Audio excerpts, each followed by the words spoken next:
Any lawyer, judge, mental health professional, or caseworker who has any involvement in the family court is aware that one of the most devastating issues we face is that of parental alienation. The definition of alienation is to make hostile where previous friendship had existed. Experts have devoted considerable scholarship and research to this topic because it is one of the most difficult problems to address. Parents alienate their children from the other parent by aligning with them, sharing information which is often biased and untrue with the children for the sole purpose of having the child reject the other parent. The judicial system has very few tools to fix this problem, especially with adolescents who are taking positions based on the emotional burden placed on them by a parent. To say that they want to see one parent would place them in direct opposition to the other parent who has convinced them that that parent they want to see is the enemy. While this court's remedy in this particular situation may seem drastic and offensive, so too is the notion that children have been convinced that the only way to maintain a stable and loving connection with mother is to vilify and reject a father. The court agrees that placement in Mandy's place is not ideal. However, the court's primary concern is the best interest of these children. The decision was made so they could be put in a setting where they would not be emotionally manipulated and pressured to love one parent and hate the other, where they will receive counseling, support, and comfort in a safe place, where the message is that it's okay to love both their mother and their father.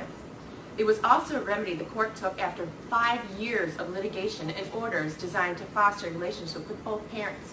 In the 5 years this case has been ongoing, the court has received no credible evidence that father has done anything to negatively affect the mental, physical, or emotional health of these children. In fact, this father has moved mountains to be able to be part of his children's lives. I firmly believe that mother believes that it is appropriate behavior of these children to react this way to adults and to the father. I think she sees there's no issue with it whatsoever and not a problem. She supports it. This is part of the problems of these kids. I think the damage is so severe. It's very sad. Very, very sad. A year ago, when we came before this court, and the court finally had a chance to see it, that when those kids were outside, you had no less than 6 deputies. Those children huddled together, tapping their feet, sending messages to themselves. They wouldn't even talk to a deputy with a gun. Mother did nothing. An hour went by, all these deputies. Your friend of the court counselor. The behaviors were frightening. It doesn't take a PhD to figure out that there's something wrong going on with these children as it relates to their father.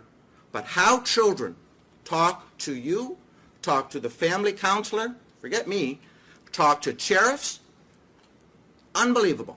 And mother simply had no affect and was unfazed by it. You brought her in here twice, and you said, stop this, or you're going to go to jail. Didn't bother her. I think after that there was a motion hearing where you at that point in time said, I'm going to change custody. I'm doing it right now. You prepared to do it. I said, no, I don't think that's what we should do with these kids.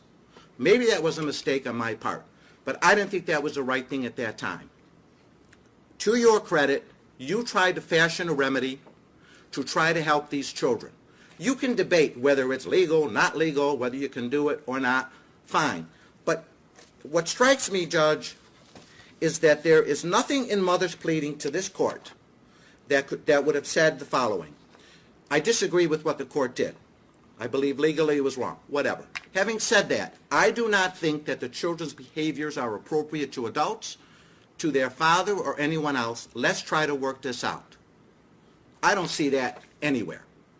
And by the way, with counseling, that has never worked because 1 or 2 times the kids, mother would take them, they wouldn't even get out of the waiting room to get in to see the counselor.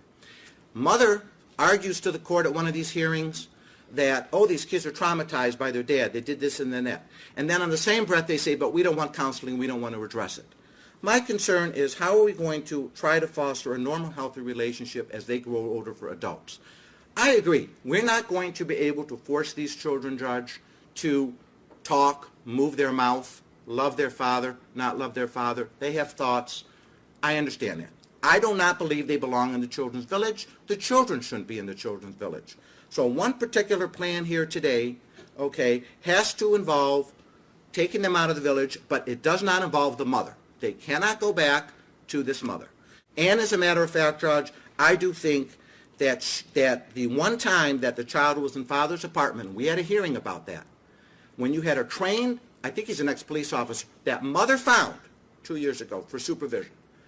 I think the story that the child said was so outrageous and so different than what was observed. It was unbelievable. And I believe that mother told the child what to say, and that was the story, so she could sabotage them ever going to fathers. You got to give mother credit. Whatever she did all these 5 years, she's been successful at it, and she's been on a campaign, and she's won to some extent, and she has damaged these children. And, you know, mother, God bless you. You've succeeded in that. So I think it's a travesty. I want them out of the village. They don't belong there. Come up with a plan. If not, Judge, you have authority to do something. But they really need to be out. And let's try to come up with something. But it cannot involve the mother at this time.